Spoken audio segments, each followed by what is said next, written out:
Today's date is Tuesday, April 26th, 1994.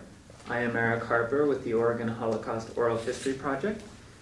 Today we are interviewing Mr. Leslie Aigner, and assisting me with the interview today is Lainey Reich. Good afternoon. Good afternoon. Nice meeting you.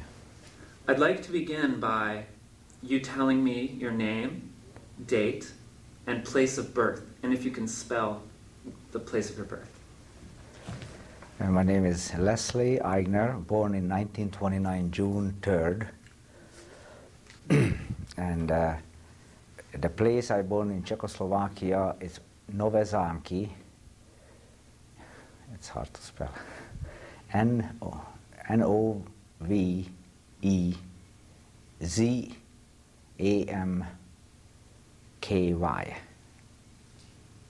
That's a Czechish name of the town. And my family and the whole family basically lived on one street. My cousins, my uncles, aunts, and my grandmother with his son.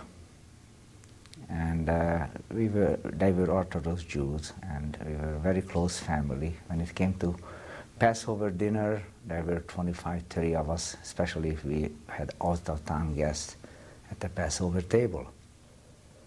I went to school in Nové Zámky.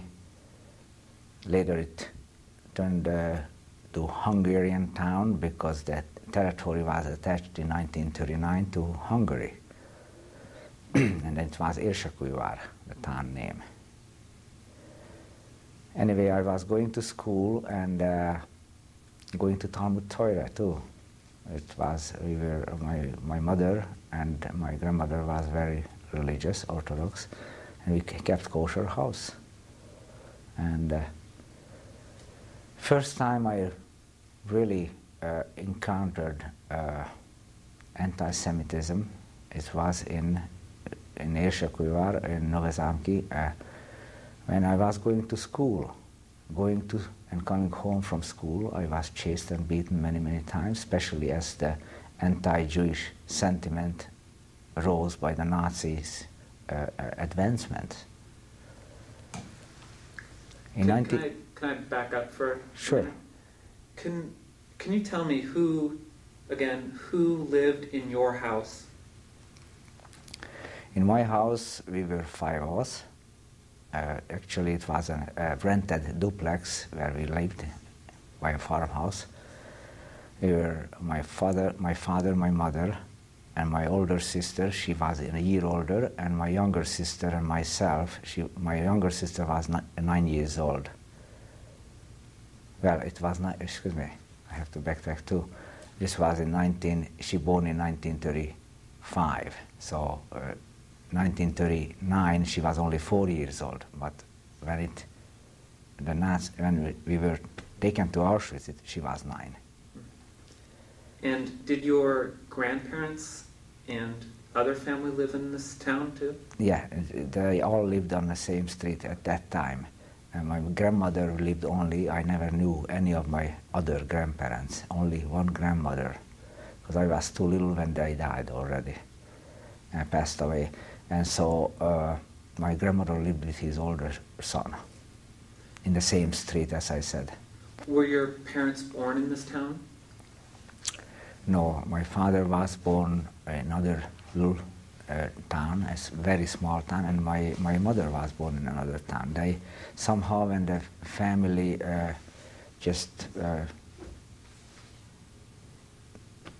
as they got married, and my grandmother lived most of the time in Nové Zámky.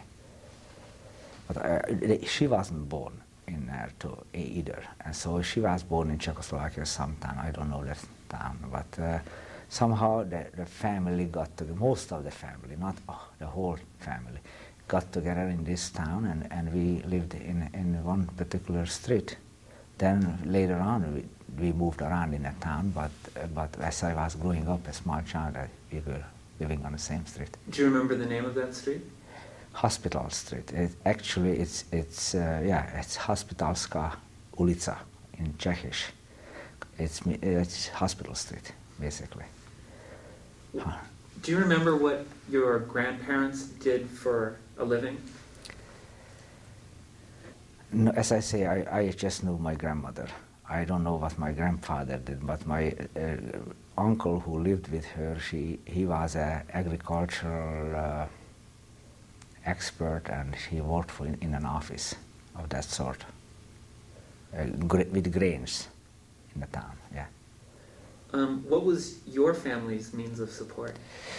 My father was a low middle income, self-employed man. He had 2 pairs of horses and a couple of flatbed wagons, and he was the transferman of the town. What? He was transferring from the railroad station to merchandise, or people who moved from one apartment to the other. He was the man who they called on with the flatbed wagon, and he had 1 driver and himself. So it was like a small business? Very small business, yeah. And, but he supported our family well. And did you say you were low middle class? Low middle income, I would say, yeah. Not class, middle income. Were your parents active in the Jewish community? To a certain degree. We've been going to synagogue at that time every Friday night and Saturday, except when my father was on a reasonable hour of town, but not a particular activity as such. But for example, I went to the mikveh every Friday before shul, so it was, we were pretty counted as Orthodox Jews. Can you tell me in more detail the full scope of your religious life? On a day-to-day basis.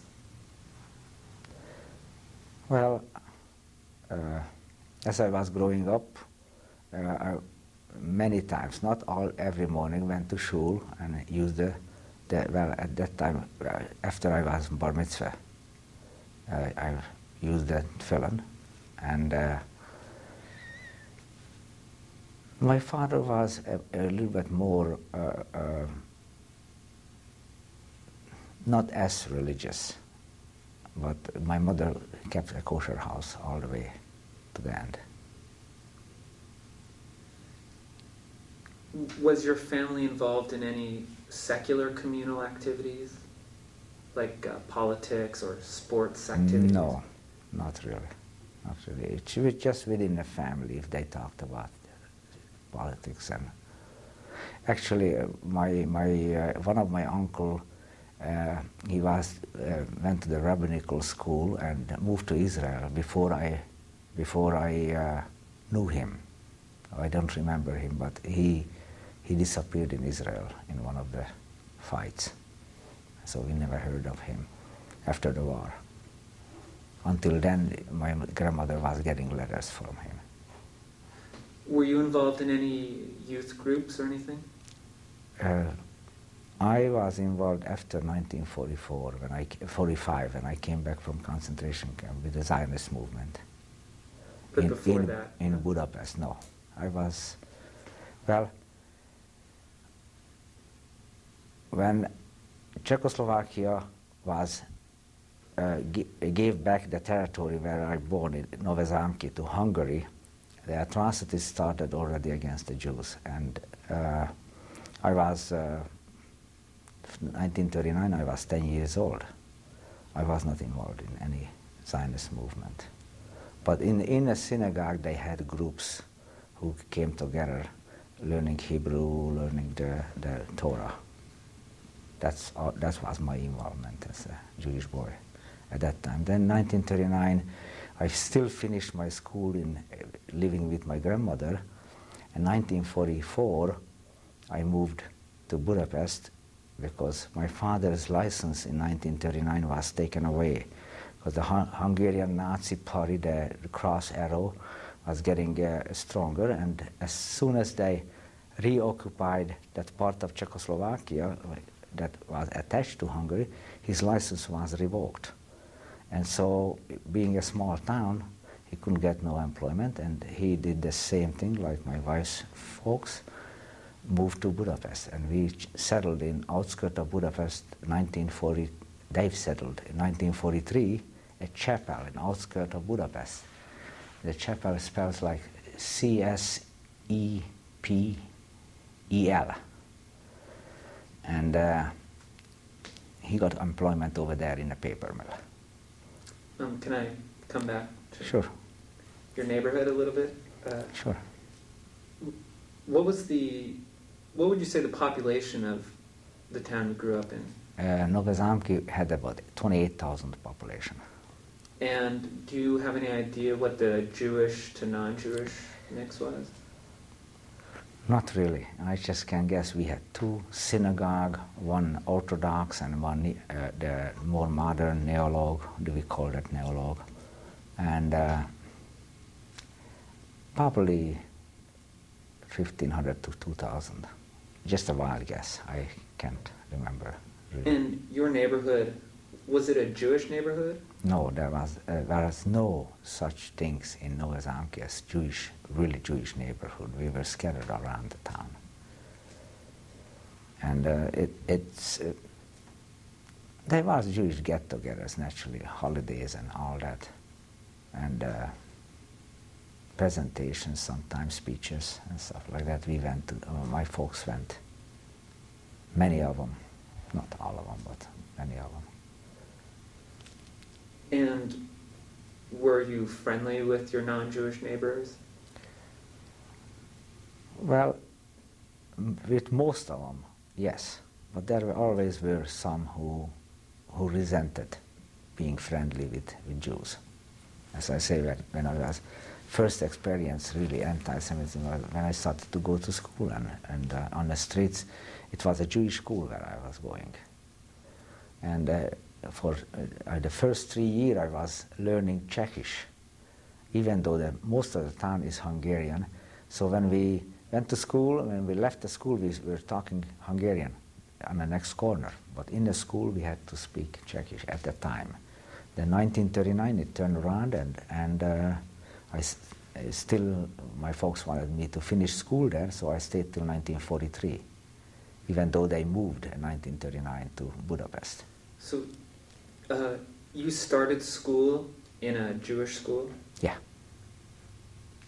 My elementary education was in Jewish school. So was it a private school? Or? No, it was a public, well, it was public school, but it was a state school, but it was a Jewish school. Probably, I don't know how it was set up, I tell you honestly. It's supported by the Jewish community, but mainly supported by the state. Did you learn religious subjects? That too, but mainly the regular subject in the school. After school afternoon, I went to the Talmud Torah, and that's where totally just religious subject. And where was that after school? Where was that held? Was that? That was by the synagogue. The synagogue had the school rooms. Yeah. And from all of your schooling, your early schooling was conducted in Czech. Is that right? The first 3 years. See, I'm born in 29. 36 I started schooling until 39. Then it was again Hungarian because the borders changed. So 3 elementary was in Czechish, and I was pretty fluent. I was fluent in Czechish, but I totally forgot it by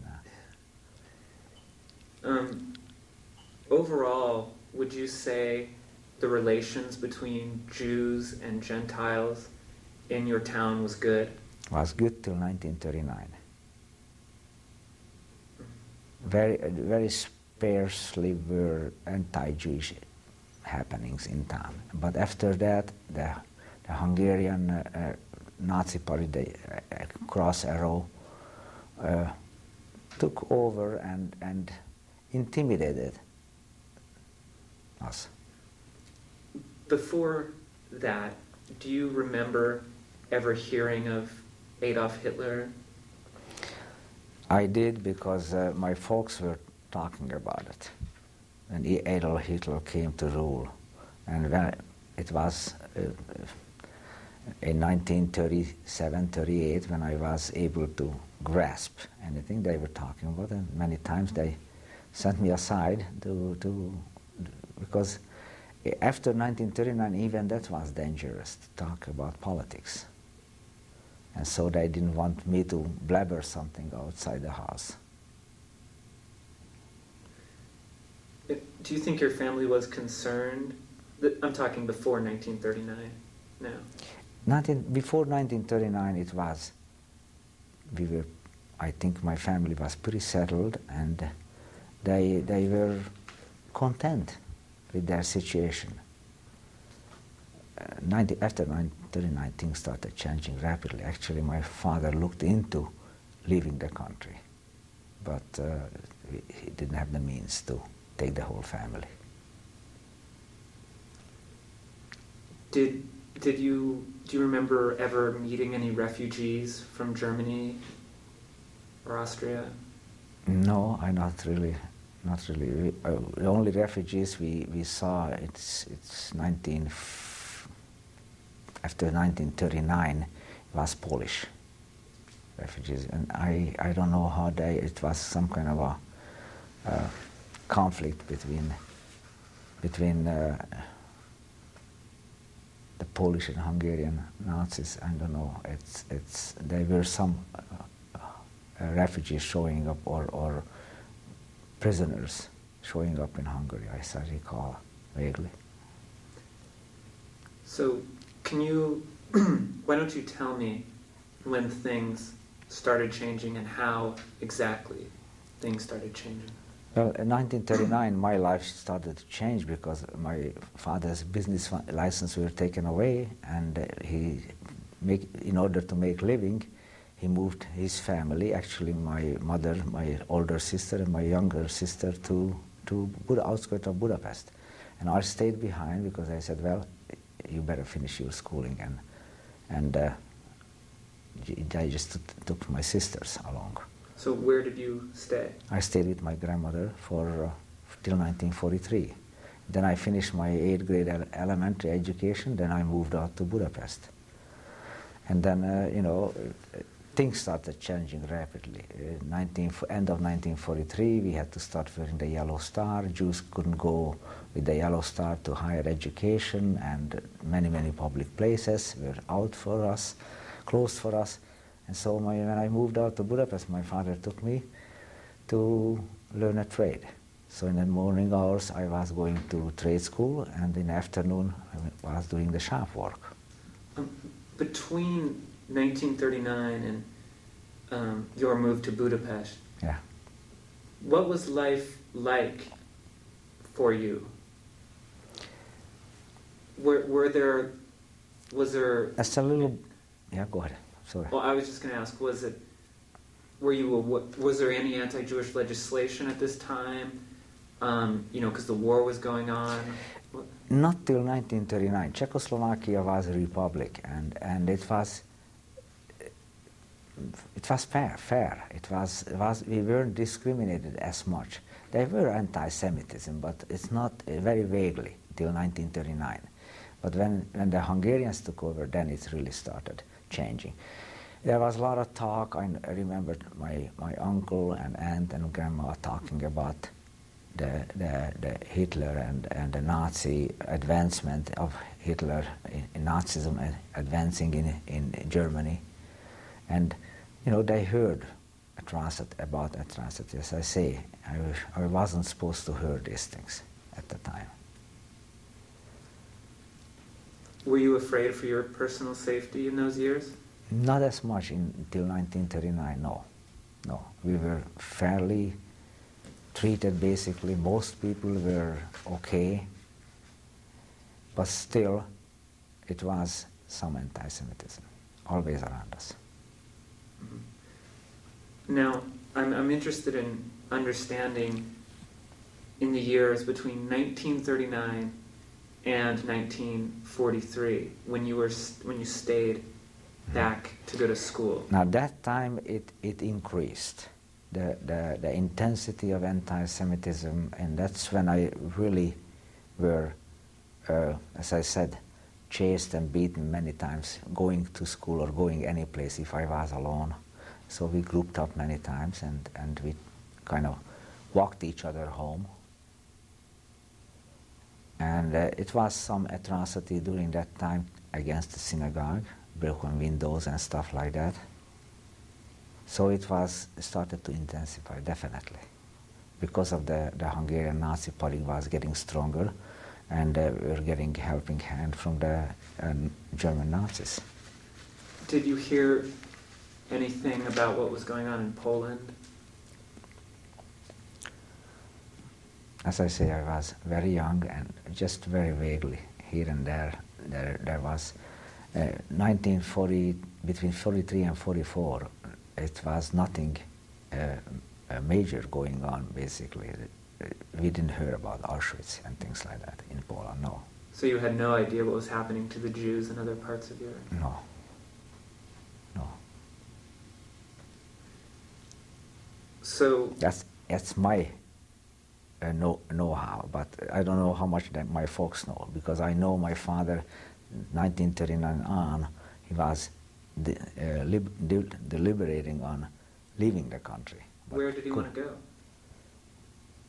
Just out of Hungary, someplace more peaceful. He even considered Israel, but he couldn't make it. They did not give visas out, and as I say, he didn't have the funds for taking the whole family, and he didn't want to leave alone.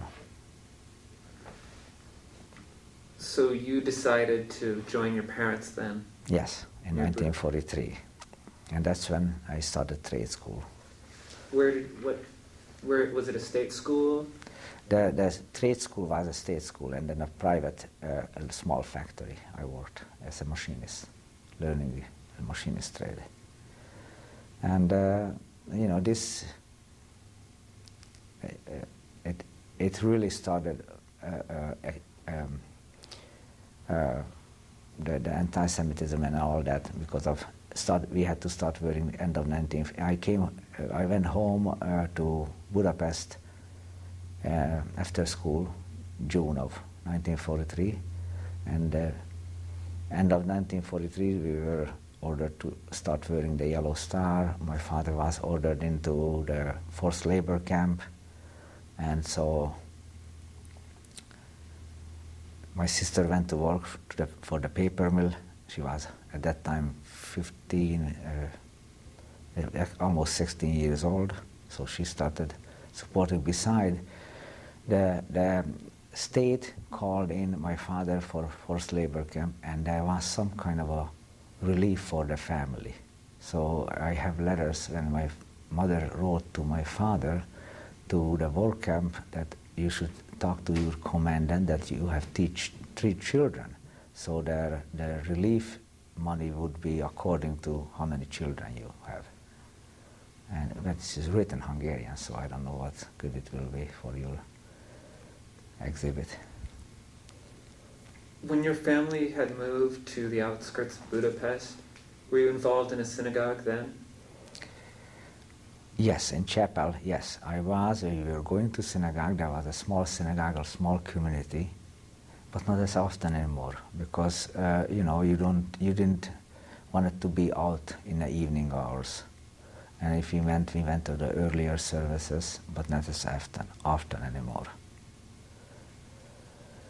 Especially not after my father was taken to the forced labor camp, because my mother and the three children didn't want to be out alone. And you know, starting wearing the yellow star, and then early 1944, they were talking about the ghetto. So my father wasn't home, and with the help of some friends, we moved to the ghetto. 1943, I don't know, May or early June, something like that. Your father was arrested? No, he was not arrested. He was called in. It was just like somebody being called into the army. but he wasn't in the army. He was taken to the forced labor camp with no, with building roads and bridges and digging for the Nazi war machinery. By then, the Nazis were marching against the Russians, and so Hungary did not put up any resistance when the Nazis came in. Czechoslovakia, Poland did put up some resistance, very little, against the Nazi machinery, but Hungary, they opened the borders and they just marched in and marched through Hungary. Do you know if that work camp had a name? Oh yeah, I have. It was Ratosnya and Jászberény.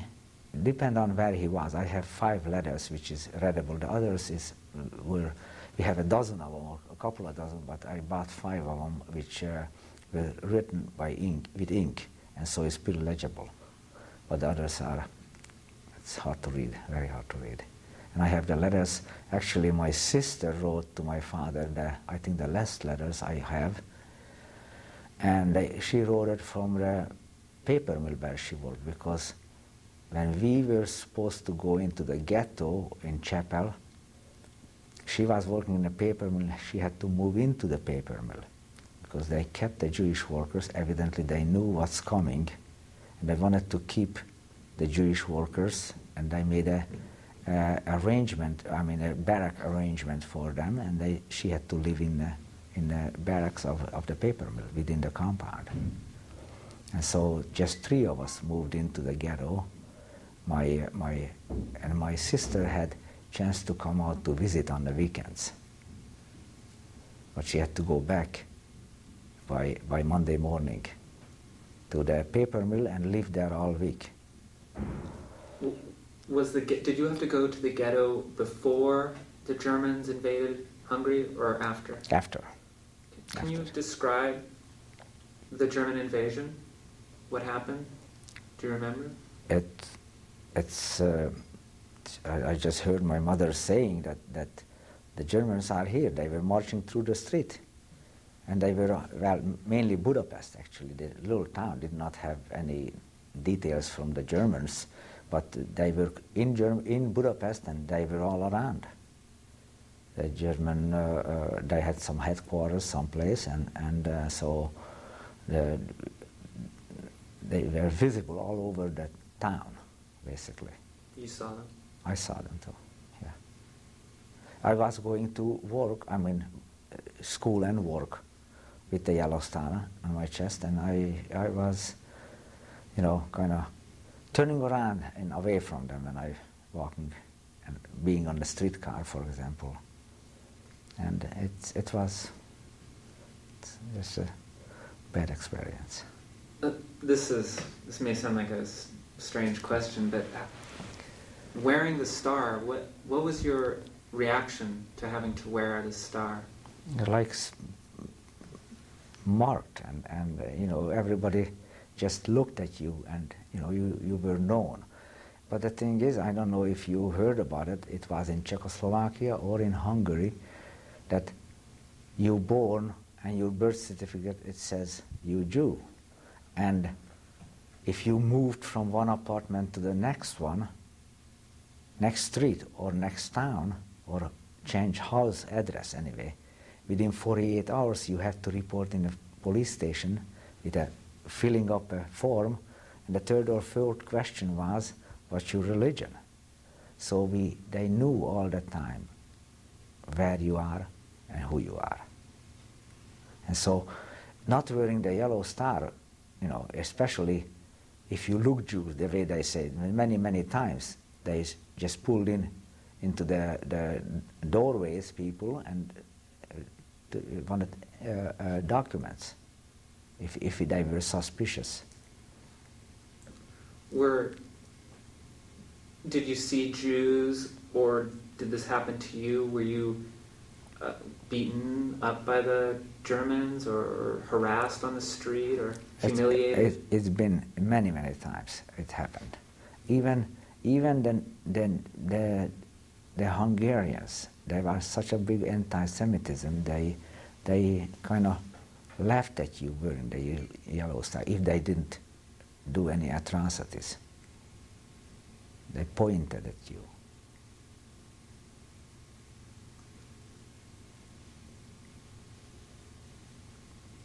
So can you just tell me what happened next? Well, we moved into the ghetto early June of 1944. I'm sorry, were you forced to go into the ghetto, or did they say? We ordered to move. And the ghetto was set up like in a small town outskirts of Budapest by the biggest manufacturing plant. That was the biggest manufacturing plant of Hungary. We did it from sewing machine to trucks to ammunition to everything in that factory. And they set it up. I don't know what was their thought. Maybe they figured maybe the Allies will not bomb, or you know, but they bombed plenty, and there was a lot of casualties. But we weren't there that long anymore. As I say, I was in the ghetto probably less than a month, or maybe a month. I don't recall exactly. Okay, can you? I'm sorry to interrupt you, but no. I want as much detail Sure. as possible from the minute you heard you had to go to the ghetto, how you got there, what it looked like, and everything. Tell me everything. Well, we got the order that all Jews have to move to the ghetto area, and they emptied a certain area of housing, a couple of blocks. Chapel did not have a big Jewish population. I don't know, maybe a couple of hundred, if it that much. And so we had to move into that couple of blocks right around the factory. And my mother wrote to my father, I still have that letter too, that we have to move, and he will let him know the new address. Actually, he wrote down the address. These are the letters what my father brought home, because he survived.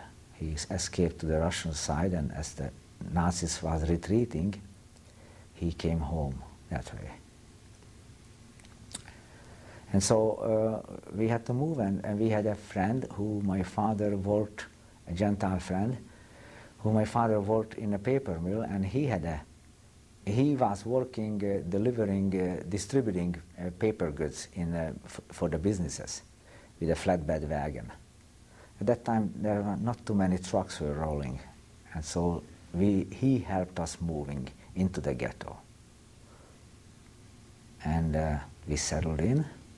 As I say, our settling in, we didn't even unpack. When in the ghetto came a Nazi, it was called a special guard, or the swastika, or actually the cross arrow on his armband with authority and order that we have to pack and be ready in 48 hours. My sister was in the paper mill, so she stayed there, and we just, my mother, my 9-year-old sister and myself, we packed what we were able to carry easily. And sure enough, 2 days later, they picked us up with a truck and took us to outskirts of Budapest, in other town, other outskirts, other side of Budapest, to an abandoned brick factory. Barbed wire around it, and they gathered all the Jews from the neighboring towns. And when they had a transport full, something like 4,000 people, we put us in the cattle cars in that big factory, and we were transported from that big brick factory to, at that time I didn't know where, but we ended up in Auschwitz. It took us 3 days to get there. Okay, before we go to that, I want to know even more detail about the first ghetto. Was there you had to move into a special section of the town. Chapel, okay. Yes. And now, how long were you there for? As I say, less than a month. Okay. Maybe a month, I don't know. And were then there walls or barbed there wire? was no walls, no barbed wires, but you couldn't go after dark out with a yellow star on your chest. So if somebody wanted to go out, would have to take the chance without the star. And you were able to go about at that time, but you had to be inside at nights. I mean, it was that after dark you could move around. And we didn't. My mother was scared, and we had just two of us. I was not quite 15 at that time, since born. I celebrated, there was no celebration, my birthday in the ghetto, June 3rd of 1944. What did you do during the day? Did your mother work, or did you work? I was going, even from the ghetto, I was going to, but it was getting so that it was, the atrocities was so that I maybe, when I moved into the ghetto, I don't think I went to school, and actually the school ended, but the school ended early June. And then I quit the shop too. I just didn't, wasn't worth it to go in, it was too dangerous. And so my mother just kept us home. And how about food? Can you get food? Well, at that time already started rationing, and we got our ration of food stamps and stuff like that. Not the food stamp but here, but you can buy just so much of everything, or flour or whatever. And so we were able to sustain ourselves. It was not really a big problem at June of 1944. But then, you know, they picked us up and we left everything over there. That's the last time I saw things what we left there. It was, as we heard that later, most of these Jewish homes were emptied and put on the train and went to Germany. Most of them, the better stuff, went to Germany as a gift from from Hungary to the German bombed out population. So most of our stuff vanished. And in the ghettoized section of Chapel, were you living, it was an apartment? It was something like a duplex type of a small houses. There was not too many big apartments there. So the population of that part of town had to leave their homes. So they were sort of inconvenienced, but this was an order, and there was nothing what they could do against it. And so this few block was emptied, and all the Jews had to move into that area. Did you have to share the apartment with another family? Not at this time, no. We just had a two-room apartment, a bedroom and a small living room and kitchen area. And can you tell me again, in as much detail as you can, your transport to this next ghetto or the next deportation camp? Well, we were put on these cattle cars, 75, 80 people, a half barrel for necessities, and they locked the door on us. It was early July, and the train started rolling. In the 3 days before we arrived to Auschwitz, they opened the door twice. We emptied the barrel, they threw in some food. Half of the cattle car, the people were able to squat down at night, and the other half was standing. It was no room for all of us to squat down. And then we changed. And in the daytime, the heat was so that we were changing space by the 4 little window in a cattle car, 4 corners of the cattle car. And so we were just kind of moving around and let other people have some fresh air. And this is the condition we arrived. I don't know, but a lot of them didn't make it. I'm sorry, I want to interrupt you here. Go ahead. And before even your transport to Auschwitz, you said you went to another... that was the big brick factory, Yes. the abandoned brick factory where we were put up for less than a week. Okay. Do you know the name of that place? Budakalász. It's outskirts of Budapest. Budakalász. It's a small town, and outside of the town they had this big factory which wasn't in use anymore. I don't know what was the reason.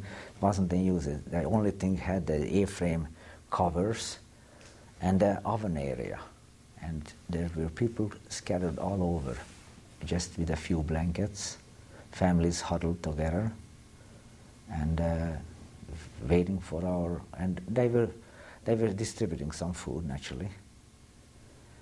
Were you allowed to bring anything to that camp? Yeah, very minimal, whatever we were able to carry. And we were allowed to take, some change of clothes, and I don't know what my mom packed, really, I can't recall. Did they tell you what this place was? No, they didn't. They just ordered us, and I don't know, we just went. We just were ordered to go, or if we didn't go, you were hunted out. And so you just sat around for about a week? Yes. Walked around, sat around, we were guarding our little belongings, because they brought in, actually over there they brought in the gypsies, and this, the town where I was living, it was a big gypsy population, and where I born. But around Budapest, they brought in the gypsies too, at that time. So you saw gypsies in the brick factory? Yes. Were they treated differently by the guards, or? No, not whatsoever. There were guards at the brick factory? Yes. Were they German or Hungarian? Hungarian militia with the swastika on their arm, yes. They had the weapons, and they were guarding the entrances and the compound. Yeah. Okay. Before, next I want you to tell me about your transport to Auschwitz, but before we start that, is there anything about your life before the war that you want to talk about or mention? It just, what I can say is it was, the family was, family unit was started to falling apart in a way, because my father was taken away and my mother was holding the family together, and we were apart from our old.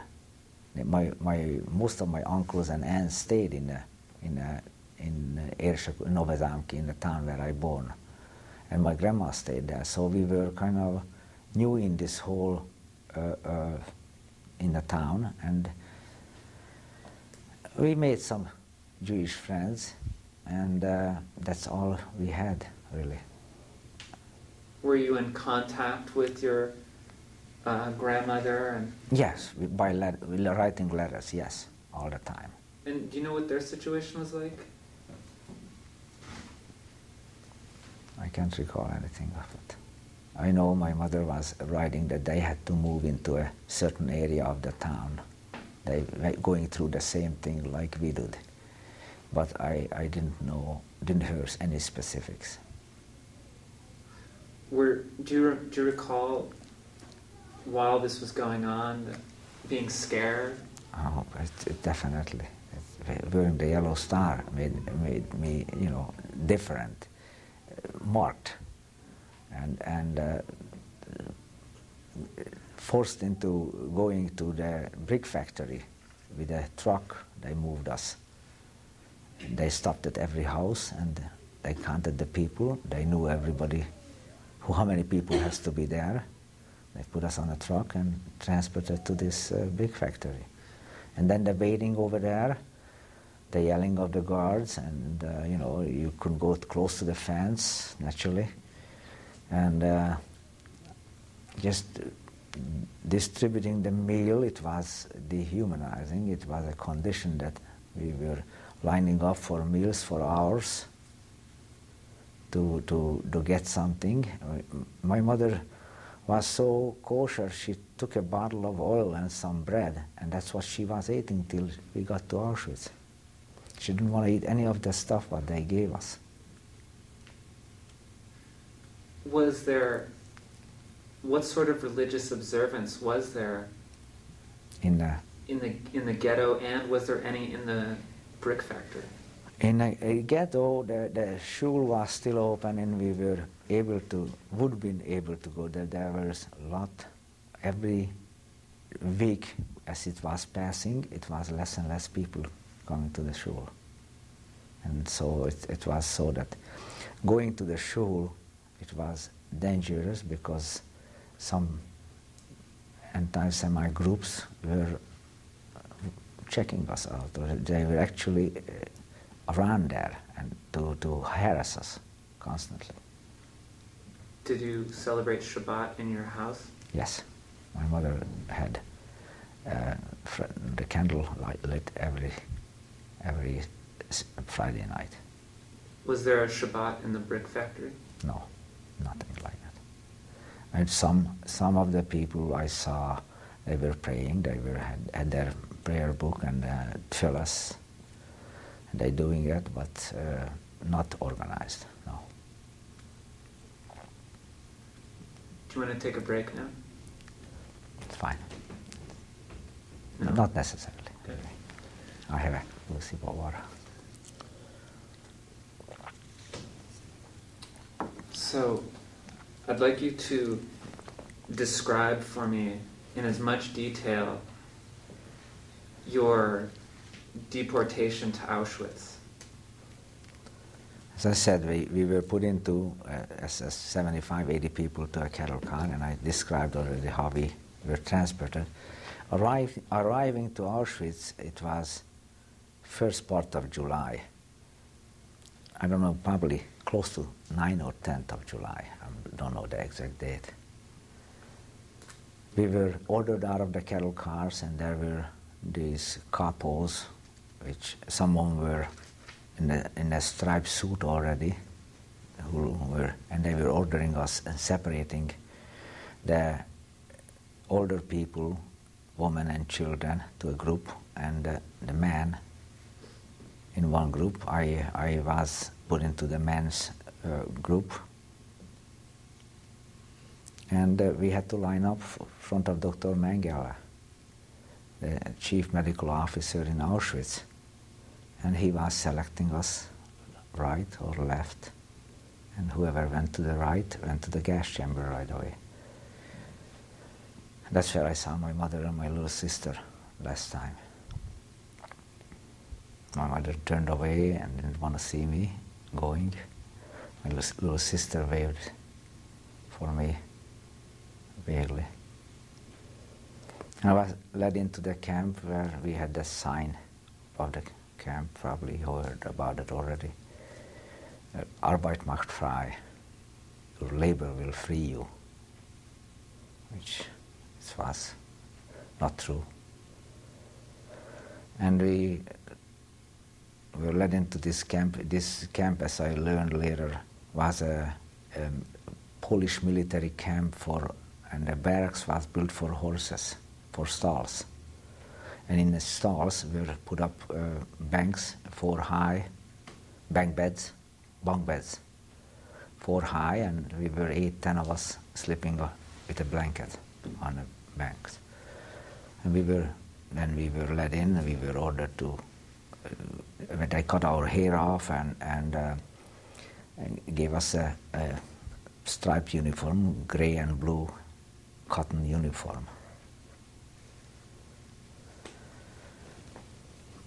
And from Auschwitz, they were always transporting people out. I stayed in Auschwitz for 5 months because I got into different work details.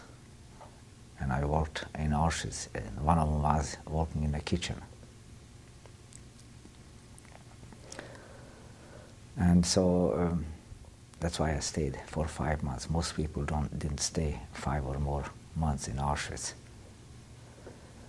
And what I saw is the crematoriums, which we didn't want to believe. It's what it is. First I thought maybe it's the bakery.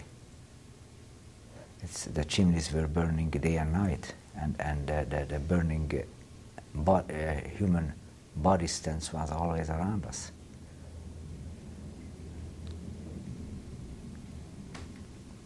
And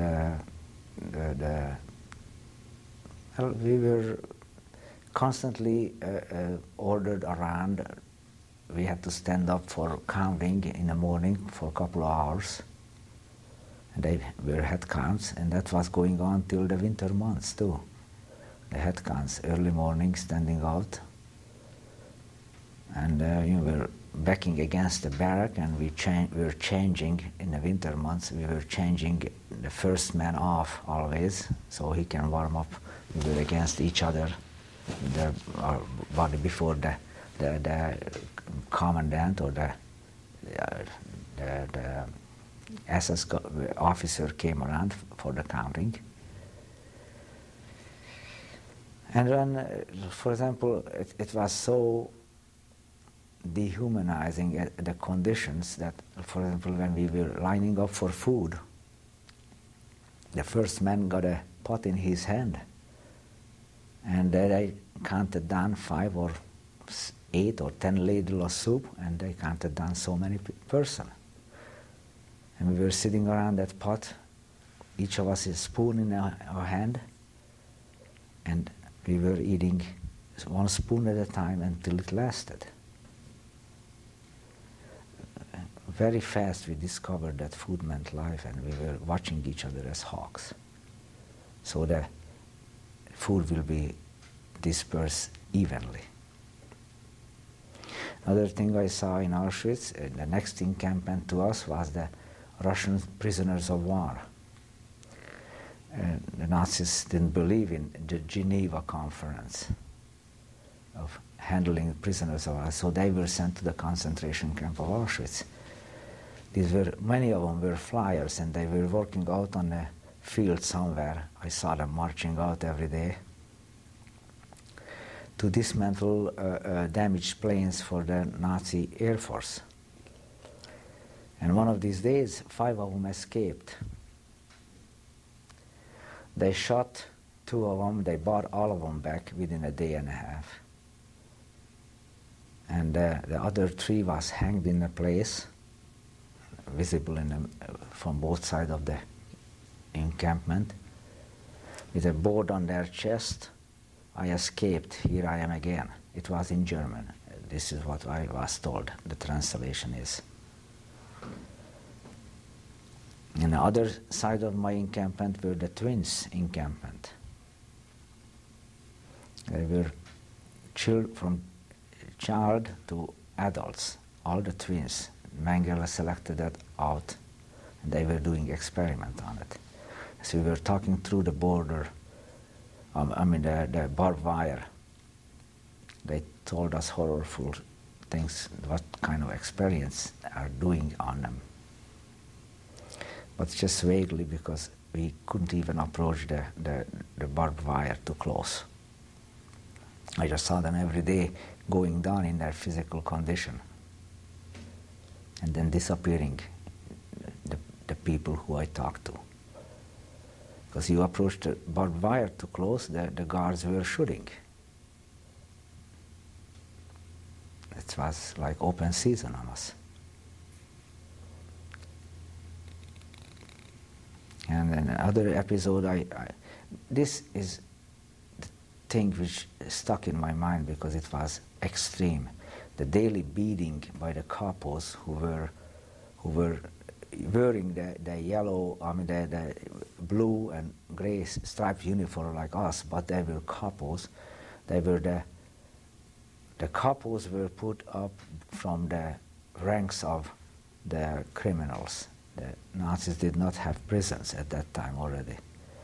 So the criminals were put into the concentration camp, and they had this black triangle marking them, and they were put up to capos, and so they got a little bit of a better treatment for that.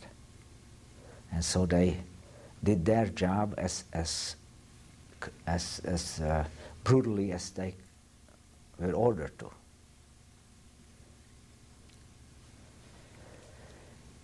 And in Auschwitz, as I say, I was there 5 months, and I saw a lot of things there. Another one was that one of the crematorium, the Sonderkommando, the so-called, which was selected from among us. The Sonderkommando was the group who pulled the people from the gas chamber and took them to the crematorium for burning. Some of these people saw their own relations. They took some of their own relations in finding their own relations in the gas chamber. So most of the time this Sonderkommando wasn't in work more than 2 months. And then they eliminated them. They saw and know too much and their nerves started to give up. And one time one of the Sonderkommando rebelled, got some weapon, hold of some weapon. Probably they knew that their end is coming, and they didn't care, and they destroyed one of the crematorium. But none of them escaped, as I heard. As I say, this was in a distance from our encampment, but we heard the shootings and the explosion. I don't know what did they use, grenade or whatnot, but they destroyed one of the crematorium.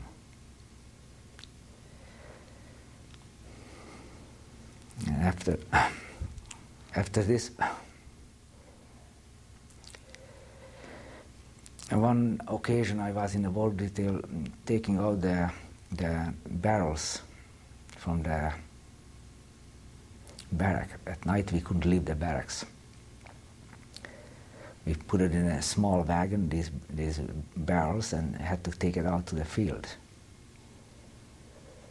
which was about half a mile away from the encampment. They were digging big ditches, several of them, and they were carrying in layer of wood, layer of bodies.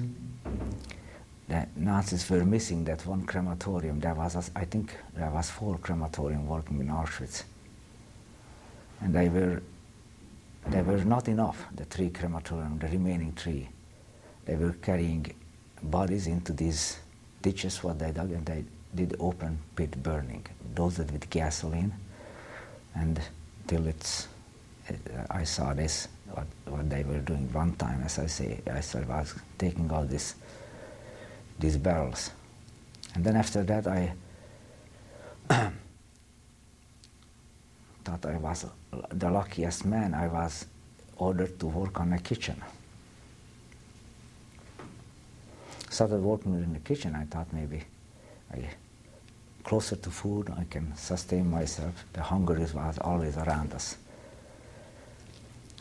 And I worked there for almost 3 months in the kitchen. Every morning I had to report in after we were counted into the kitchen, and that's when I worked, cutting potatoes and slicing cabbage for sauerkraut.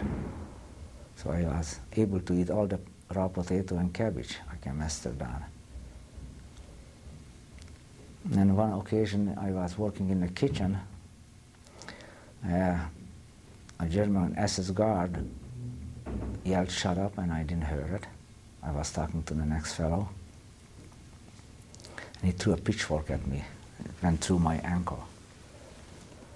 It got infected, I couldn't walk. It was dangerous. If somebody is disabled, the next inspection comes around, you not survive. So they put me into the hospital barracks. There was a hospital barracks in the encampment. There was thousands of people in there. So they had a hospital barracks with a minimal medication available. So I got bandaged and I stayed in the hospital for a week or 10 days. And I remember the name of the chief doctor in the hospital. He was a Jew from Prague, Professor Epstein. I think it's Epstein. And he came around one night and he pointed us, several of us, you go out back to your barrack. I didn't want to go because I was still limping, my feet wasn't still well. I pleaded with him that I'm not well, I can't go out and go back to work. He was very adamant about it. He sent me back. You go back to your barrack. The same night, trucks rolled up front of that hospital barrack and they emptied it. They took everybody who couldn't walk out of the hospital to the gas chamber. So he saved my life.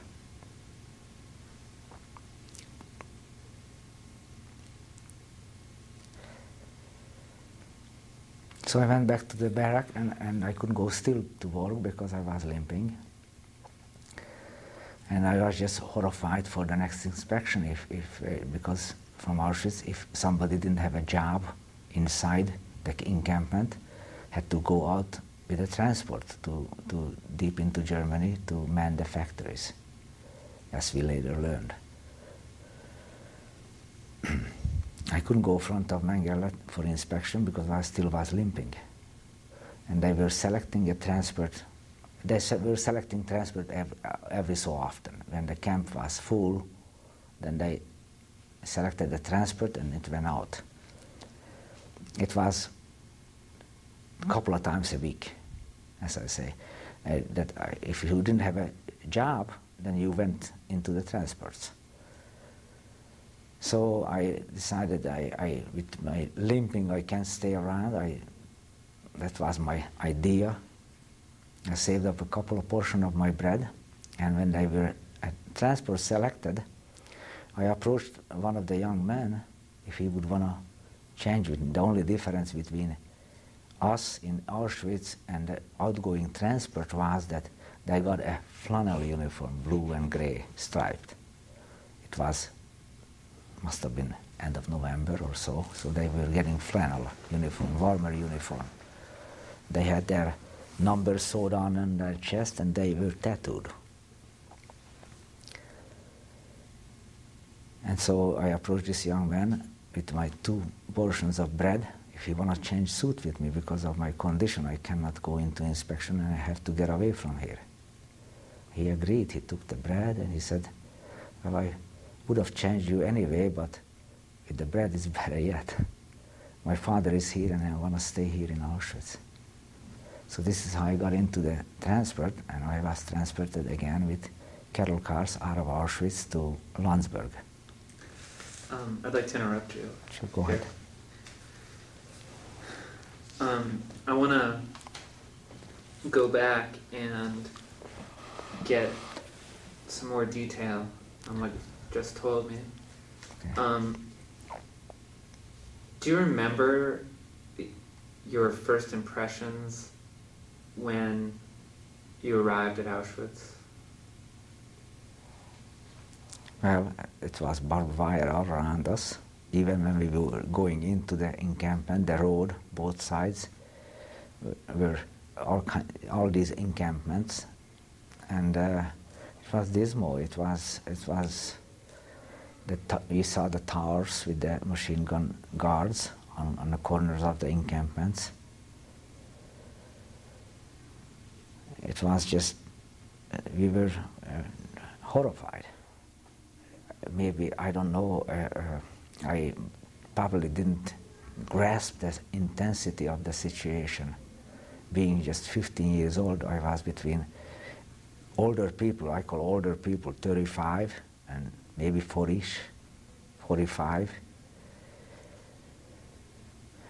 And so it's, I don't know, it just was terrifying, but you were herded. You couldn't stop, you couldn't go no place. You were trapped, felt trapped.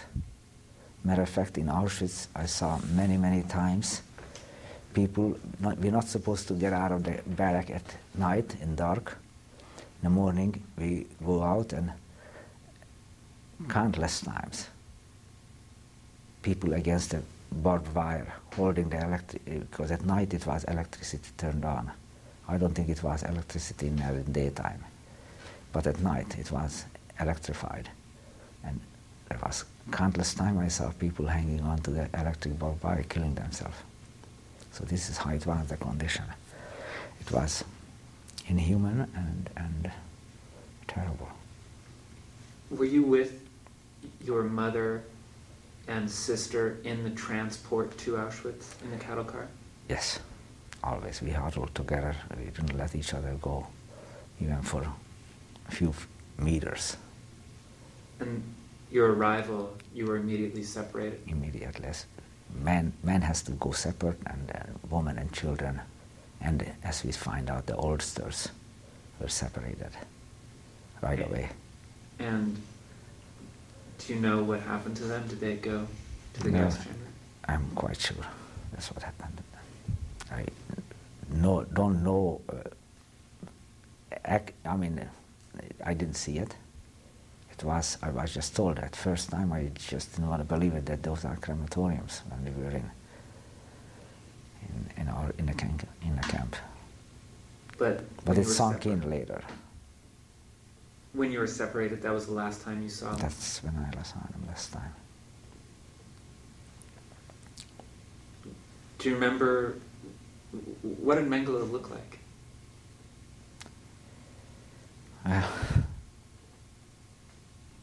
I don't remember the face.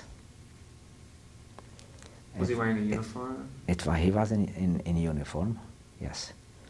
He was in a white coat, an open coat with a uniform and a belt on him, and a sidearm. It was so scary, you didn't look up. You didn't look up and start beside. It was 50 years ago. I don't remember the face. Even if I see it on the picture, I don't recall the face. And I want to know the exact order of things. Were you put into lines?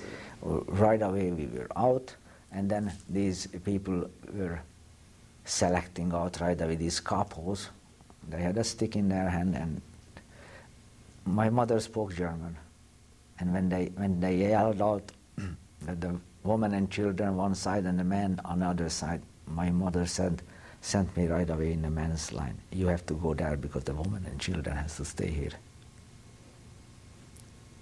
And I know, she could not survive it because there was some woman who selected out for war too, but she wouldn't leave my sister by herself.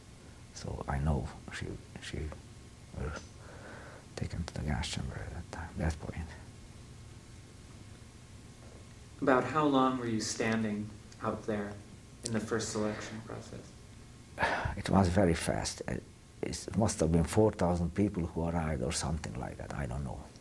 It's a long cattle car, and I was in the line, I don't know, less than an hour. Were the gypsies with you at all? They were all around us, yes. In the encampment too. Yeah.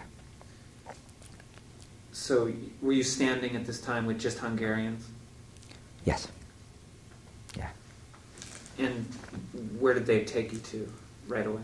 Right away into this encampment, where there was, I don't know exactly how many barracks facing each other. It was a main street, and then a couple of barracks was for the latrine, and one barrack for the latrine, and one for the bathhouse, running water, and kind of cement tub.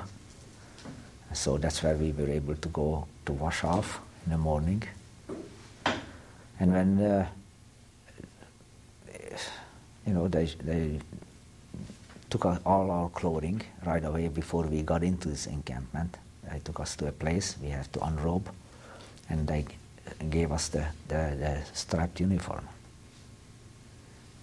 When they gave you the uniform, did they shave you? They cut my hair, yes. Did they give you a tattoo? No. The outgoing transport from Auschwitz, we were getting the tattoo. We who were inside Auschwitz and stayed there, until we stayed there, we didn't have a tattoo. We had a number on our clothes. I don't remember the number. 100-some thousand. I don't know the number. Do you know if your encampment or your section or your barrack that you were in had a name? No. I think they had a number on it, and that's how we recognized the barracks. And it was in the camp of Auschwitz. It wasn't in a satellite camp, or? It was in Auschwitz. You're talking about Birkenau. Birkenau. That was a satellite beside Auschwitz, which was very close. But you were in Auschwitz? In Auschwitz, yeah. And how many people would you say were in your barrack group? hundreds. I can't even get a number, 600 or so or something like that. There's a lot. There's a lot. It was a long barrack. It was, I don't know, 70, 80 feet long, and bunk beds facing each other with a little alley in between and a walkway in the middle. And actually was a chimney, a laying down chimney along the barrack, and they used to heat with that laid down chimney. It was built from brick. They used to heat the horse stalls with those chimneys. The smoke traveled through, heated up the brick, and that was the heat. But we didn't use it. We didn't have no wood. And so both sides of this brick was a narrow walkway, and you were able to sit on that brick chimney when you weren't in your bed.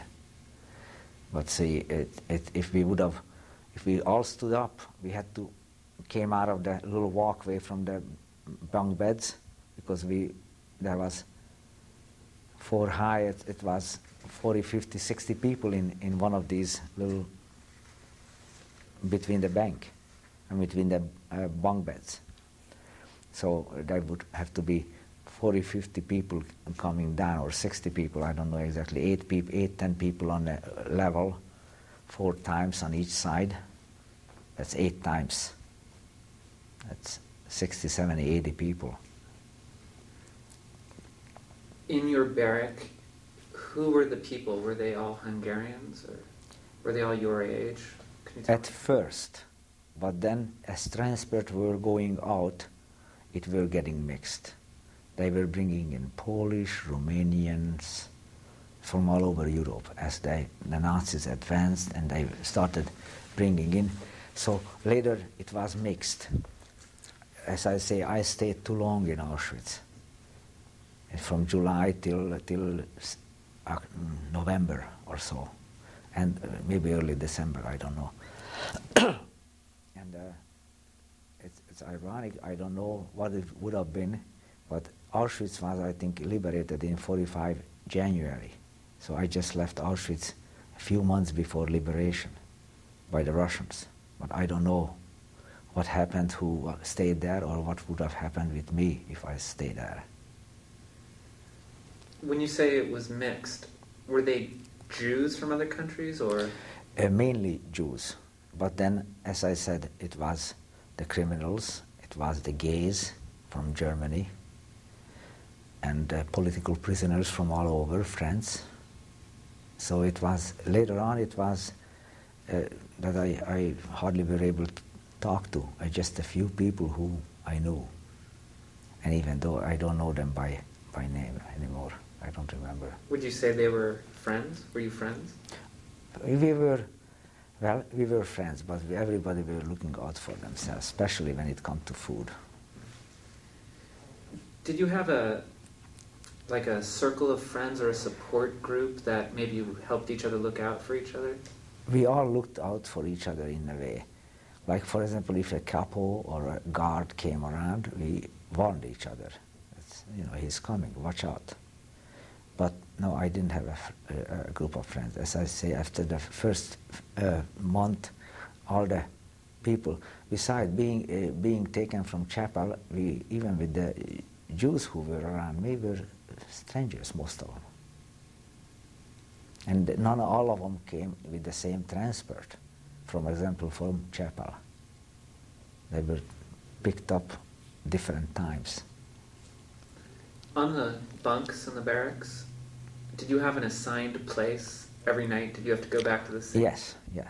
It was an assigned place, and we were sleeping side by side, everybody having a blanket.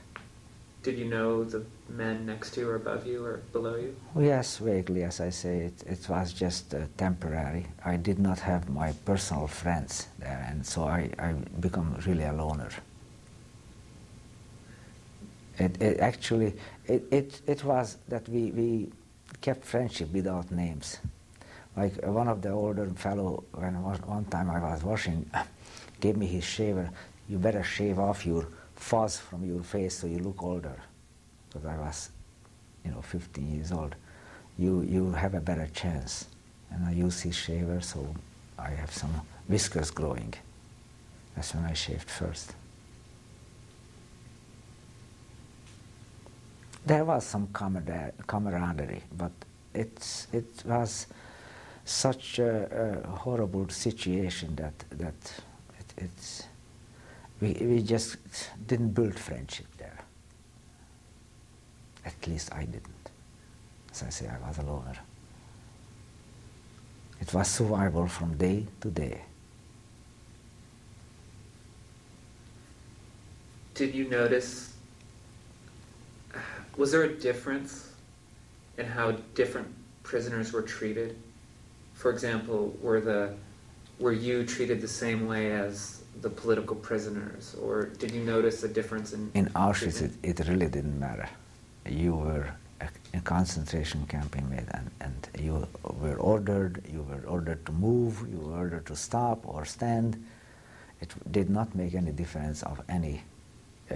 The triangle, what we were, mine was yellow, and I tried to blend in, not to be there when they start beating on the edge or wherever, and I just tried to survive for another day.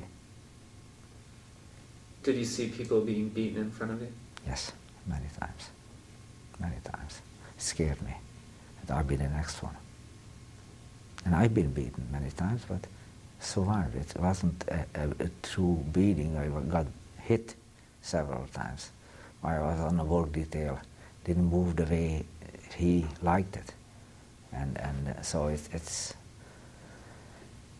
got hit many times, yes. But never got beaten up so it would have left me maimed or something.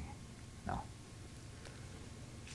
Do you remember when you first heard about the gas chambers in the crematorium? Was it immediately, or did it take a while? Shortly after, a few weeks after. It was a disbelief first. It's not happening. It's not true, and kind of hushed it behind our thoughts that it's not happening, and we were hoping even then it's not true. But it sunk in later that, and then by then we were, at least I was, no feelings, no. There was no place to start crying.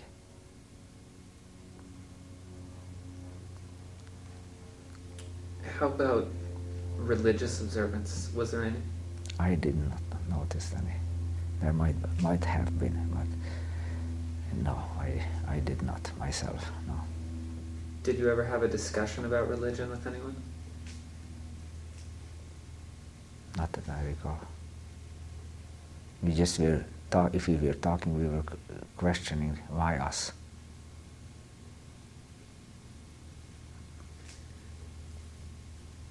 What was your first work assignment?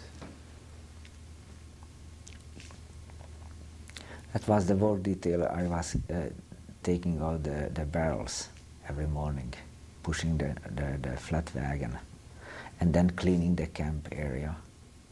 And then actually I was in Auschwitz probably less than a month. I got into the kitchen or so, yeah. And then I worked 3 months in the kitchen. Then what happened with my foot, I couldn't, and then a month and a half later I was gone from Auschwitz. How did you get the kitchen job? They came around and asked people for work. And this capo came around and he says, I need 10 people for kitchen work. I happened to buy him. I put up my hand. Would you say the kitchen job was a good job? Well, it was okay till I got hit with the pitchfork. We were able to sit down and cut potatoes and even talk between us. It was okay, yes. But as I say, the only food I got is raw potato and cabbage, so it was, and the regular meals. What Can you describe a typical day? What time you woke up, when you ate? I really don't know time. Early morning we were woken up, it was still cold. Later it was still dark outside. And we were lined up front of the barrack. Until the counting came, they didn't bring anything. And then after the counting we had breakfast. And you know, which was some kind of a tea and a piece of bread, maybe cheese. And then afternoon was the next meal, I recall, after work. And you worked all day? We don't work, probably it wasn't more than 6 hours we worked in the kitchen. And there was big cement bins, a yard wide and 2-3 yard long, all around the kitchen wall. And we were slicing cabbage and salting it down for sauerkraut, or cutting potatoes for the daily soup. The sauerkraut was used as it ripened, as it becomes sauerkraut. It was used for the soup. Evidently, the Nazis didn't want us to totally deteriorate, and so that was sauerkraut having vitamin C in it. And the tea was made out of some kind of a pine needles. It was bitter, it was tasteless, but again they said you better drink it because it has some minerals and vitamins in it. Do you know where the food went that you prepared? It went into the same encampment. As I said, thousands of people were in this encampment, and so they were doing. I wasn't in the morning, that was a different detail, who made the breakfast stuff and cut the bread up to portions, and they took it out. Each barrack had a detail who went for the food and carried it back to the barrack and dispersed it, the capo supervising it. And I went in after we were counted and worked till afternoon. Then it was just a routine, staying around the barrack and maybe, you can walk across the latrine or the wash the barrack where we had the wash basins to clean. And so Auschwitz was the only camp I had a shower once. The rest of the camps, until I was liberated in Dachau, I never took a shower. We were using in the smaller camps just a bucket or something, a little water, and just washed off ourselves. And we used the remaining water for washing our shirt or our pants. That's the only cleaning possibility was there. Did you ever steal any food from the kitchen? Just what I could eat. You didn't dare to go out with your pocket full. You would have gotten, and I saw that several times, if somebody packed himself or put something under his shirt, noticed it was beaten. You don't do that. It was dangerous. No, I didn't steal any food because as I say, I ate as much as I could, even that secretly, but that was the extent of it. It wasn't much. I was losing rapidly weight in Auschwitz too. Were you aware of any resistance or sabotage activities? The only sabotage activity I heard and saw. I didn't see, but the Sonderkommando rebelling. That's the only thing. If somebody did something, it was beaten or shot on the spot. So I was scared to do anything like that. At least I wasn't in any organization there. I don't know, maybe I was too young, they didn't trust me or something. There must have been something going on, because I know 25, 35, 45-year-old people, they were doing something, but I did not know myself. Now, your encampment, you said, was next to an encampment of twins? Yes. Do you remember specifically what they told you was? What they told me, they getting blood drawn daily almost. And they were losing blood so much that they will hardly be able to walk later on. And the experiments, it says they're just a horrible experience they went through, all kinds of different tests. But nothing specific I can recall. I just saw them losing weight, getting paler and paler day by day or week by week. And then the new one came, and then we didn't understand each other because they were talking different languages. There were some Hungarian ones? Well, in the first transport when I was there were some Hungarians, yes. And what were the sanitary conditions like in your barrack? We had to keep it clean, yes, but nothing specific. We had brooms to clean up the barrack, and every individual were responsible for their own cleanness, but they were not checking. So it's dependent totally on the individual. Was there a toilet in the barrack? There was a barrack, which was the latrine, I said, the toilet, which was a row of 50 or more on one line, and there were probably 6 of those lines in the barrack. It's a cement pad, about back to back, holes, 50 of them in a row. Several rows, as I say, must have been 6 rows of those. So it was enough for 300 or more people at one time.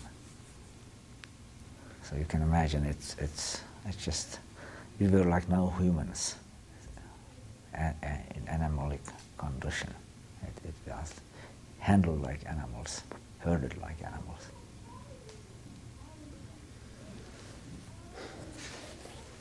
Why don't we take a break? Okay, thank you.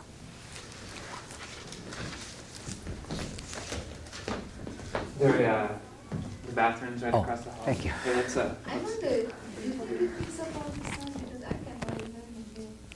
you know, Yeah, it's really sensitive. I was wondering.